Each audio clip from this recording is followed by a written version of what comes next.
ये बैतूल केंद्र है। लीजिए प्रस्तुत है कार्यक्रम हमारा बैतूल। हमारा आज का कार्यक्रम विश्व अस्थमा दिवस पर केंद्रित है और इस पर हम आज चर्चा करेंगे डॉक्टर आनंद मालवी से।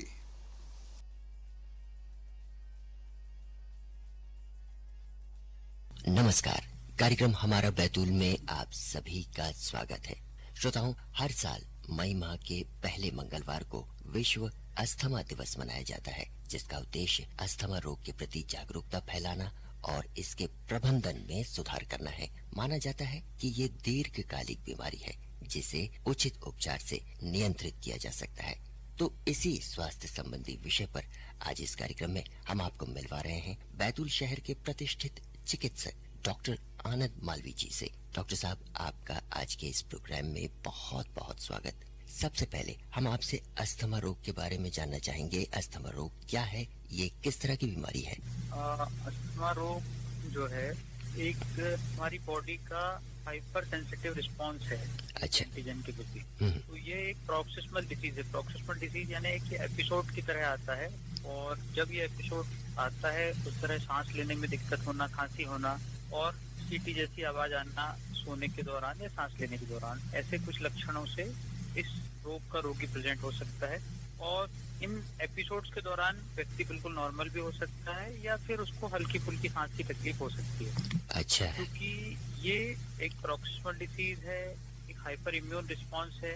हमारी बॉडी में एक इम्यून सिस्टम होता है और उस इम्यून सिस्टम का काम है कि जैसे ही कोई बॉडी या कोई एंटीजन या किसी फॉर्म में बैक्टीरिया वायरस अपनी बॉडी के संपर्क में आते हैं, रेस्पिरेटरी ट्रैक्ट के संपर्क में आते हैं, तो वो कुछ एक अपनी इम्यून रिस्पॉन्स शुरू करता है, जैसे छींकना या फिर खांसी होना, ये ताकि वो इम्यून रिस्पॉन्स के थ्रू उस एंटीजन को बाहर निकाल सके। पर ये इम्यून रिस्पॉन्स जब हाइपर सेंसिटिव हो जाता है, यानी कि जो चीजें पैथोजेनिक नहीं है या फिर जो हमारे शरीर के लिए नुकसानदायक थी, वो भी इम्यून सिस्टम जो है बार बार एक्टिवेट हो जाता है।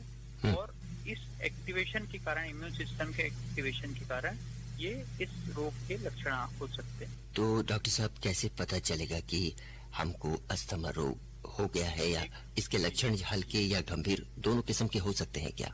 हाँ, इसके हल्के शुरुआत में जो है हो सकता है केवल छींके आना, खांसी होना और सर्दी का थोड़ा हल्का सा वायरल इन्फेक्शन होने पे हाइपर रेस्पिरेटरी होना, चलने फिरने में सांस फूलना, सीढ़ी चढ़ने में सांस फूलना और घुटन महसूस होना, मतलब माइल्ड से लेके कई बार बहुत ज्यादा सांस की घुटन की महसूस होती है, सांस लेने में दिक्कत होती है, ऐसे कोई लक्षण हो सकते हैं। यानी सांस से संबंधित बीमारी ही अस्थमा रोग से संबंधित है? जी, सांस से संबंधित है ये बीमारी। और इसमें जो है मतलब upper respiratory tract, lower respiratory, mostly तो ये अपने ब्रोंक्यूल का कॉन्स्ट्रिक्शन है, मतलब जो अपनी सांस की कोशिका है उनका संकुचन हो जाता है। संकुचन होने के कारण हवा का प्रभाव ठीक तरीके से नहीं हो पाता है, तो शरीर में ऑक्सीजन की कमी होती है और ऑक्सीजन की कमी के कारण व्यक्ति को घुटन महसूस हो सकती है। यानी श्वसन मार्ग में सूजन या संकुचन और बलगम बनने के कारण सांस लेने में कठिनाई होती है, तो ये सब अस्थमा के लक्षण है? जी जी जी। अच्छा, सीने में अगर जकड़न हो या दर्द हो? हाँ, जकड़न हो या दर्द हो, इस तरीके के एपिसोड जैसे आदमी करते हैं।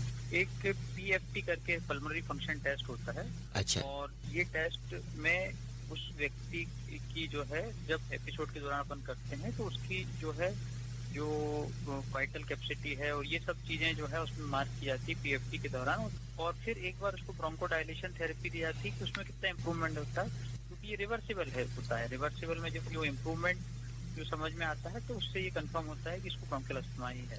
अच्छा, तो डॉक्टर साहब, अगर अस्थमा रोग से कोई ग्रसित हो जाए तो वो क्या करे? सबसे पहले तो उसका प्रॉपर डायग्नोसिस बनना चाहिए, ताकि कुछ दूसरी डायग्नोसिस है, इन्फेक्शन है, निमोनिया है या फिर COPD है, ऐसी डायग्नोसिस और अस्थमा की डायग्नोसिस फर्क करने के लिए एक तो PFT, चेस्ट एक्सरे और बलगम की जांच करके देखनी चाहिए, ताकि दूसरे जो है बीमारियों को रूल आउट किया जा सके।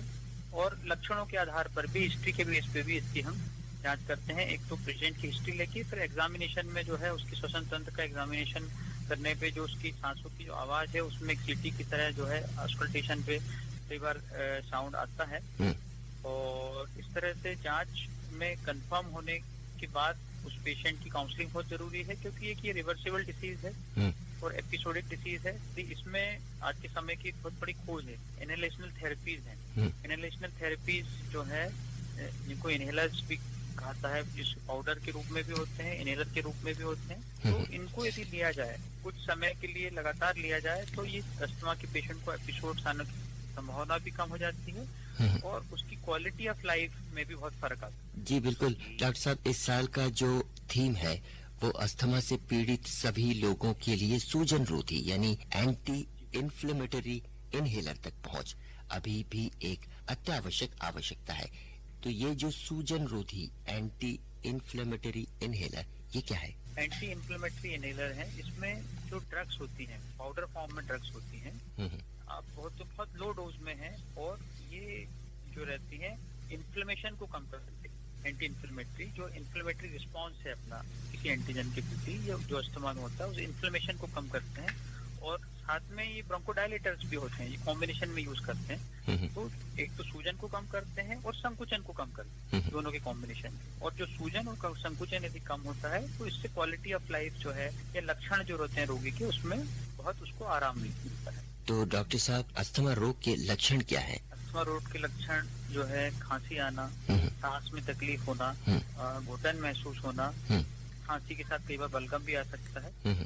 तो इस तरीके के जो है श्वसन संबंधी ही लक्षण ज्यादातर इसके लक्षण होते हैं। तो धूल, प्रदूषण, धुआं, सफोकेशन, पालतू जानवरों की रूसी, इस तरह की चीजों से भी तो ये प्रेसिपिटेट हो सकता है। अच्छा, जो व्यक्ति को अस्थमा है वो यदि किसी के संपर्क में आते हैं, किसी भी एंटीजन के संपर्क में आते हैं, या तो पराग के कण है, ठीक है, धूल है, धुआं है, तो उनको एकदम जो है इसके संपर्क में आने से खांसी चल सकती है, सांस लेने में दिक्कत हो सकती है और श्वसन के दौरान सीटी जैसी आवाज आ सकती है। तो ऐसे सभी लक्षण जो है प्रेसिपिटेट हो सकते हैं क्योंकि ये इन्फ्लेमेटरी प्रोसेस है, बाहर किसी भी एंटीजन के प्रति अपनी बॉडी का हाइपर इम्यून रिस्पॉन्स है। अब आपसे अगर मैं पूछूं कि इस रोग की जटिलताएं क्या है, डॉक्टर से कब संपर्क करें रोगी? इस रोग की जटिलताएं ये है कि ये लगातार सांस लेने में दिक्कत होने से कई बार क्या है कि क्वालिटी ऑफ लाइफ, व्यक्ति का वर्क परफॉर्मेंस कम हो सकता है। उसका बच्चे हैं तो उसका हो सकता है कि स्कूल से एब्सेंस हो जाए इसके एपिसोड आने के कारण, सांस लेने में दिक्कत वाले एपिसोड आने से बार बार उनको हॉस्पिटलाइज करना पड़ता है, उसको नेबुलाइज करना पड़ता है और इस तरीके से जो है उसका क्वालिटी ऑफ लाइफ में फर्क आ सकता है। डॉक्टर से कब संपर्क करे रोगी? जो है सांस लेने में दिक्कत होती है, खांसी आती है, जरा सा भी जो है किसी खुशबू के उससे या धुएं के उससे एकदम छींकें शुरू हो जाती हैं, सांस लेने में घुटन शुरू हो जाती है, तो ऐसे व्यक्तियों को संपर्क करना चाहिए। उसका एक एग्जामिनेशन कर सकते हैं, अपना कुछ इन्वेस्टिगेशन करते हैं, डायग्नोसिस बनने के बाद उसका जो है एक ट्रीटमेंट भी किया जा सकता है क्योंकि ये देखिए ये एक इम्यून रिस्पॉन्स है, एक क्रॉनिक डिसीज है जिसमें एक्सरबेशन आ सकते हैं, तो ये कंट्रोल हो सकती है। कंट्रोल बहुत अच्छी तरीके से हो सकती है ताकि इससे लोगों की क्वालिटी ऑफ लाइफ बेहतर हो सके, वो अपना काम अच्छे ठीक तरीके से कर सके, बिना लक्षणों का एक जीवन जी सके।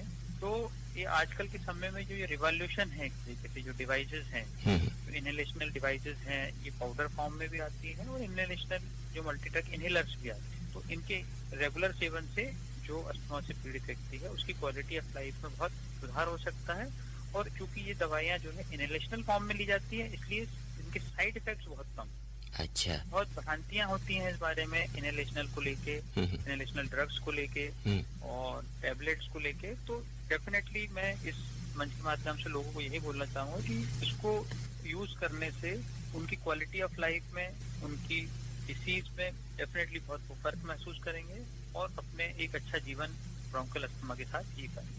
यानी आप कह रहे हैं कि अस्थमा रोग को इस तरह से कंट्रोल किया जा सकता है। कंट्रोल किया जा सकता है। एक्चुअली ये जो है जैसे डायबिटीज है, ब्लड प्रेशर है, थायराइड की प्रॉब्लम है, ये सारी चीजें कंट्रोल होती हैं। ऐसे ही ब्रोंकियल अस्थमा जो है इसमें हेरिडिटरी फैक्टर्स भी रहते हैं। आपने देखा होगा कि फैमिलीज में होता है, एक जनरेशन में है तो अगली जनरेशन में भी हो सकता है, 100% नहीं पर होने की संभावना हो सकती है, जिसे वंशागत या अनुवांशिक भी कहते हैं। अनुवांशिक भी हो सकता है ये। अच्छा, ठीक है। और ये हमारे शरीर का हाइपर रिस्पॉन्सिवनेस है और उस हाइपर रिस्पॉन्स को हम कंट्रोल कर सकते हैं। तो कुछ लोगों में जो है ड्रग्स ले लेते हैं, रेगुलर जो इनहेलेशनल डिवाइसेस लेते हैं, तो उसके जो एपिसोड्स हैं, हॉस्पिटलाइजेशन के एपिसोड हैं, ब्रोंकियल अस्थमा के जो सांस की तकलीफ के एपिसोड्स हैं, वो काफी हद तक कम किए जा सकते हैं। अब डॉक्टर साहब, शरीर में किन चीजों की कमी के कारण अस्थमा रोग हो सकता है? ये हमारी शरीर का, मैंने बताया कि इम्यून रिस्पॉन्स है, हाइपर इम्यून रिस्पॉन्स है, क्योंकि हमारी बॉडी में जो है इम्यून सिस्टम जो है उसका काम क्या है कि बाहर का कोई एंटीजन होता है तो वो सक्रिय हो जाता है और सक्रिय होकर उस एंटीजन को खत्म कर सकता है। वो बैक्टीरिया हो सकते हैं, वायरस हो सकते हैं या कोई और फंगस वगैरह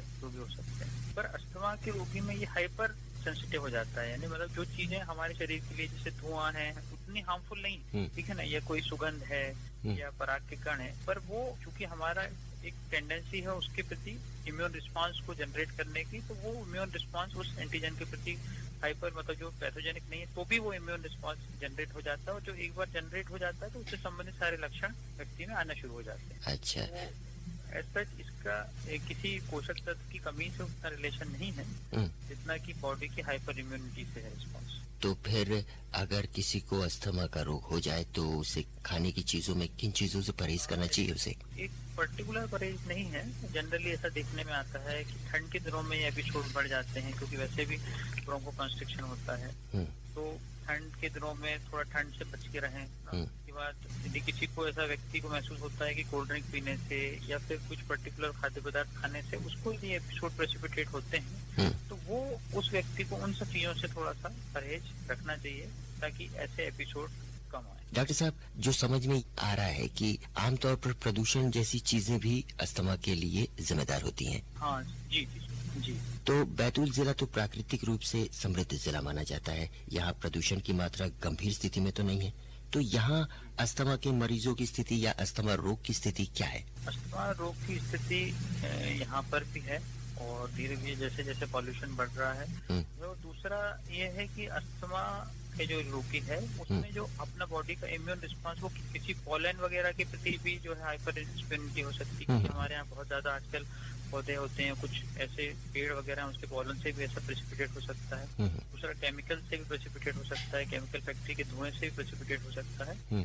तो आजकल की जो समय में जो है धीरे धीरे ये तकलीफ बढ़ रही है बच्चों में भी और बड़ों में भी। तो इसका एक कारण ये भी है कि जो है हाइपर रिस्पॉन्सिवनेस होने के कारण जो वातावरण में जो अलग अलग प्रकार के एंटीजेंस की मौजूदगी भी हो सकती है, और बहुत ज्यादा हाइजीनिक एनवायरनमेंट में रहने से एकदम से कई बार फिर उस कारण से इम्यून रिस्पॉन्स और क्रिएट हो जाता है। आमतौर पर आपके पास किस तरह के अस्थमा के मरीज आते हैं? जो अस्थमा के मरीज हैं सभी एज ग्रुप्स के आते हैं, जिनको लंबे समय से अस्थमा या एलर्जी से अस्थमा कुछ समय पहले हुआ है। हर एज ग्रुप के पेशेंट हैं, कुछ में फैमिली हिस्ट्री मिल भी सकती है, कुछ में नहीं भी मिलती है, और कुछ लोग हैं जिनको मतलब पर्टिकुलर ज्योग्राफिकल एरिया में है या फिर उनके घर के आसपास कुछ ऐसे एंटीजेंस हैं, या कई बार जो अपने पेट्स एनिमल हैं उनके फैदर्स की वजह से भी कई लोगों को प्रेसिपिटेट हो सकता है। तो हर अलग अलग एज ग्रुप के पेशेंट्स आते हैं। अच्छा। और अलग अलग सीवियरिटी के पेशेंट आते हैं। कई बार उनको इमरजेंसी में भी लेके आना पड़ता है कि बहुत सांस की तकलीफ हो गई, फिर उनको नेबुलाइजेशन और आईवी ड्रग्स से उनको स्टेबलाइज करने के बाद फिर रेगुलर ट्रीटमेंट उनको प्रिस्क्राइब करना रहता है। तो इस तरह से कई तरह के मरीज आते हैं अस्थमा के आपके पास? अलग अलग एज ग्रुप के अलग अलग लक्षणों के, और कुछ सामान्य लक्षण के भी हो सकते हैं और कुछ सीवियर लक्षण के साथ भी कई बार पेशेंट प्रेजेंट। जाते जाते डॉक्टर साहब, आप अस्थमा के रोग के मरीजों के लिए या फिर आम जनता के लिए इसके रोकथाम के लिए क्या सुझाव देना चाहेंगे? हाँ, एक तो सबसे पहले तो पहचान हमें करना है कि ऐसे कोई लक्षण आते हैं, खांसी आना, सांस में तकलीफ होना, चलने फिरने में सांस फूलना, या पर्टिकुलर एनवायरनमेंट में जाने पर हमें छींकें शुरू हो जानी, तो सबसे पहले अपने एक डॉक्टर से परामर्श लेके एक डायग्नोसिस कंफर्म करना है। उसके कुछ टेस्ट होते हैं, पीएफटी होता है, चेस्ट एक्सरे होता है। उससे एक बार कंफर्म होने के बाद फिर इसका रेगुलर यदि ट्रीटमेंट लिया जाए। और जो स्टिग्मा है इस चीज को लेके, लोगों के बीच से स्टिग्मा को, कोई ये ऐसी कोई बीमारी नहीं है जिससे जो है लोग बहुत डरे, है ना, इसको कंट्रोल किया जा सकता है। और एक इनहेलेशनल जो मेडिसिन है वो एक रिवॉल्यूशन है एक तरीके का आज के समय में, उनका डेफिनेटली वो इस्तेमाल कर सकते हैं। और बहुत ज्यादा लोगों को भ्रांति होती है कि हम उनका इस्तेमाल करेंगे तो हमें उसकी आदत पड़ जाएगी। तो ये ऐसा नहीं है, उनका इस्तेमाल करना है क्योंकि उनकी जरूरत है। उसके बेनिफिट्स हैं उस चीज को रियलाइज करें, और जो अपनी भ्रांतियां हैं वो डेफिनेटली जो है हम चिकित्सक से परामर्श करके दूर करें। और एक